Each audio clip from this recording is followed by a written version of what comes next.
माही की बातों पर रणवीर के इस तरह हंसने से माही एक पल के लिए सहम सी गई। उससे समझ ही नहीं आ रहा था कि वो करे तो क्या करे। तभी उसके दिमाग में एक खुराफात आए और रणवीर उससे देखता रह गया। फिर रणवीर ने मन ही मन में कहा, भागो, कहाँ तक भागोगी, तुम्हें तो मैं छोड़ूंगा नहीं। ये कहा कर उसने गुस्से से अपने दांत भींच लिए। माही भागते हुए नीचे आए, जहां पर फंक्शन लगभग खत्म होने वाला था और सभी लोग अपने घर जाने की तैयारी में थे। माही जल्दी से आकर अपनी फैमिली के साथ खड़ी हो गई। तभी उसको पता चला कि शादी की डेट आज से 15 दिन बाद की फिक्स हुई है। सब लोग वहां से विदा हो गए। माही ने भी घर पर आकर चैन की सांस लिए और मन में कहा, शुक्र है अब उस डेविल से पीछा तो छूटा, अब कम से कम कुछ दिन तक उसकी शक्ल तो नहीं देखनी पड़ेगी। वही कपूर मैंशन में भी सभी लोग पार्टी के बाद आराम करने के लिए अपने अपने रूम में चले गए। लेकिन टेरेस पर रुद्र और रणवीर दोनों बैठकर ड्रिंक एंजॉय कर रहे थे। आज रुद्र बहुत खुश था, अपने प्यार से शादी करने का उसका सपना जो पूरा होने जा रहा था। तभी रुद्र ने कुछ सोचते हुए कहा, रणवीर यार तुझसे एक बात पूछूं। रणवीर ने अपनी ड्रिंक का एक सिप लेते हुए कहा, पूछ, क्योंकि पूछे बिना तो तू रहेगा नहीं। तभी रुद्र ने कहा, मैं पूछना चाह रहा था कि माही के साथ तेरा क्या चक्कर है। दिख, मेरे कहने का मतलब है कि यार माही अभी बहुत छोटी है, बच्ची है वो, यार उसके साथ तो ऐसा कुछ मत कर। रुद्र जानता था कि रणवीर के बहुत सारे रिलेशनशिप है और उसे माही के फिक्र थी। वो नहीं चाहता था कि उसका भाई उसके साथ कुछ गलत करे। रुद्र की बात सुनकर रणवीर ने लापरवाही से कहा, तुझे इससे क्या लेना देना, तू अपने वेडी करना। उसकी बात सुनकर रुद्र ने कहा, देख रणवीर, मैं तुझे अच्छे से जानता हूँ, तू एक नंबर का प्लेबॉय है और जैसी लड़कियों के साथ तो रहता है, माही उससे बहुत अलग है, वो बहुत मासूम है। यार उसको वैसे मत समझ, उसको वैसे ट्रोवो करके रहता हूँ और मुझे कोई रोक नहीं सकता, इसलिए तू अपनी लाइफ पर ध्यान दे, मेरी मैं देख लूंगा। यह कहकर रणवीर वहां से उठकर चला गया और रुद्र उसे जाता हुआ देखकर मन ही मन बोला, इसका कुछ नहीं हो सकता, अब तो इससे माही को ऊपरवाला ही बचा सकता है। यह बोलते हुए रुद्र भी वहां से उठकर अपने रूम की तरफ चला गया। इधर रणवीर ने अपनी रूम में चेंज करने के लिए जैसे ही कबर्ड से कपड़े निकाले और वॉशरूम की तरफ बढ़ा, तभी उसकी नज़र बेड के पास गिरी किसी चीज पर पड़ी। उसने झुककर उसे उठाया तो वो एक एयरिंग थी। तभी उसे याद आया कि यहाँ पर तो माही खड़े थी, तो जरूर ये एयरिंग उसी की होगी। फिर उसे ये भी याद आया कि ये एयरिंग तो माही ने पहन रखी थी। ये सोचकर ही उसकी चेहरे पर स्माइल आ गई। उसने प्यार से उस एयरिंग को चूम लिया और अपने बेड के बगल वाली ड्रॉर पर रख दिया। दूसरे दिन कपूर इंडस्ट्रीज में रणवीर अपने कैबिन में बैठा लैपटॉप पर कुछ काम कर रहा था। तभी उसका फोन रिंग लगा। उसने एक नज़र लैपटॉप के पास ही रखे फोन की स्क्रीन की ओर देखा। कॉल जरूरी होने की वजह से उसने फोन रिसीव किया। दूसरी तरफ की बात सुनकर उसकी फेस के एक्सप्रेशंस एकदम डार्क हो गए और उसने थोड़ा गुस्से में कहा, उसको हमारे अड्डे पर लेकर आओ, उससे अब मैं बात करूंगा। ये कहकर उसने फोन डिस्कनेक्ट कर दिया। दूसरी तरफ एक घने जंगल में जहां पर शायद ही कोई आम इंसान आता जाता होगा, उसकी बीचों बीच बने एक पुराने से लकड़ी के घर के बाहर कुछ बॉडीगार्ड काले कपड़ों में पहरा दे रहे थे। उसी लकड़ी के घर के एक अंधेरी कमरे में एक आदमी खतरनाक लग रहा था कि उसे बहुत बुरी तरह से टॉर्चर किया गया है। तभी उस रूम का डोर ओपन हुआ और एक टॉल और हैंडसम शख्स ने वहां एंटर किया, जिसका ओरा इतना खतरनाक लग रहा था कि अच्छों की हालत उसके सामने खराब हो जाए। अच्छे में घुसते ही वो उस जख्मी आदमी के सामने एक चेयर पर बैठ गया।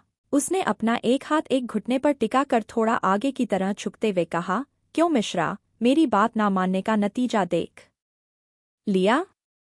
मिश्रा, जो अभी अधमरी हालत में फर्श पर पड़ा कर रहा था, उसने डरते डरते चेयर पर बैठे हुए आदमी की तरह देखकर कहा, मिश्रा रणवीर, आप मेरे साथ ऐसा क्यों कर रहे हैं। रणवीर वैसे तो काफी बड़ा बिजनेसमैन था, लेकिन उसके संबंध अंडरवर्ल्ड से भी थे। वो लोगों को धमका कर अपने काम निकलवाना अच्छे से जानता था। अंडरवर्ल्ड से उसके संबंध के बारे में उसकी फैमिली को कुछ भी नहीं पता था, सिवाय रुद्रू के, क्योंकि रुद्रू भी रणवीर का इन सब में साथ देता था। रणवीर की लाइफ का कोई भी ऐसा राज नहीं था जो रुद्रू को ना पता हो, और वही रुद्रू की लाइफ का हर राज रणवीर अच्छे से जानता था। एक चीज जो रणवीर को बहुत खतरनाक बनाती थी, वो था उसका गुस्सा। जब रणवीर को गुस्सा आता था तो उसका सामना करने की हिम्मत किसी की भी नहीं होती थी। खुद रुद्र के भी नहीं। रणवीर ने एक एवल स्माइल के साथ कहा, मुझे वो जमीन बहुत ज्यादा पसंद थी और मैंने तुझे कहा भी था कि वो जमीन मुझे ही मिलने चाहिए।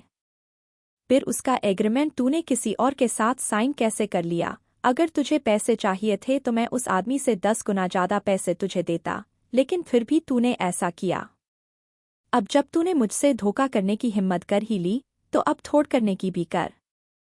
उसकी बातें सुनकर मिश्रा लगभग गिड़गिड़ाते हुए बोला, प्लीज प्लीज मिस्टर रणवीर, आप प्लीज ऐसा मत कीजिए। आपको जमीन चाहिए ना? मैं वो एग्रीमेंट कैंसिल कराकर उस जमीन का एग्रीमेंट आपके साथ कर लूंगा। प्लीज, मेरी जंदा नहीं छोड़ता, इसलिए तुझे तो मरना ही पड़ेगा। ये कहने के साथ ही उसने अपनी पॉकेट से गन निकाली और मिश्रा के सर पर पॉइंट करके ट्रिगर दबा दिया। एक ही गोली में मिश्रा का काम तमाम हो गया। फिर वो अपनी चेयर से खड़ा हुआ और अपने बॉडीगार्ड से बोला, यहाँ से कचरा साफ करवा देना। ये कहकर वो निकल गया दूसरे तरफ महेश जी के घर पर। सभी लोग डाइनिंग हॉल में अपना डिनर कर रहे थे। तभी सारिका ने महेश जी से कहा, डैड मुझे आपसे एक जरूरी बात करनी है। महेश जी ने उसकी तरफ देखकर कहा, हाँ बोलूं सारिका बेटा, क्या बात करनी है? सारिका ने कहा, डैड रुद्र का फोन आया था, उसकी फैमिली वालों ने हमें कल डिनर के लिए कपूर मेंशन बुलाया है। यह सुनकर महेश जी ने कहा, ठीक है चले जाएंगे, वैसे भी शादी को लेकर उनके साथ कुछ डिस्कशन भी करना था, साथ ही वो भी हो जाएगा डिनर की बात, वो भी कपूर मेंशन में। यह सुनकर माही के तो होश उड़ गए। उसने मन ही मन में सोचा, मैं कपूर मेंशन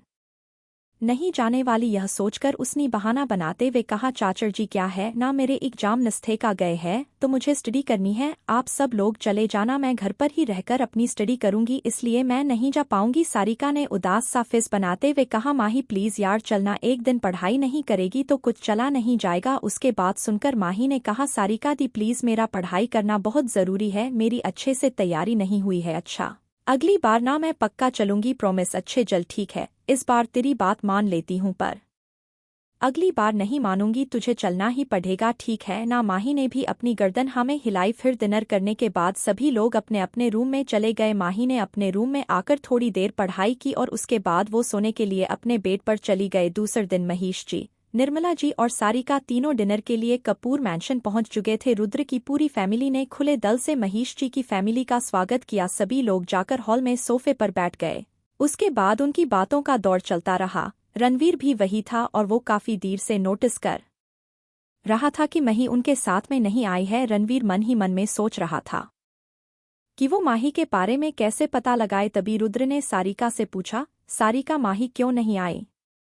उसकी बात का जवाब देते हुए सारिका ने कहा, अरे वो घर पर रहकर स्टडी करना चाहती थी, उसके एग्जाम आने वाले हैं न, इसलिए, पर अगली बार वो जरूर आएगी, उसने प्रॉमिस किया है। सारिका की बात सुनकर रणवीर के चेहरे पर एक तिरछी से स्माइल आई। उसने मन ही मन सोचा, बेबी डॉल, तो तुम मुझसे भाग रही हो? कोई बात नहीं, तुम यहाँ नहीं आई तो क्या हुआ, मैं तुम्हारे पास पहुँच जाता हूँ, आखिर तुम मेरी बहू तो हो नहीं।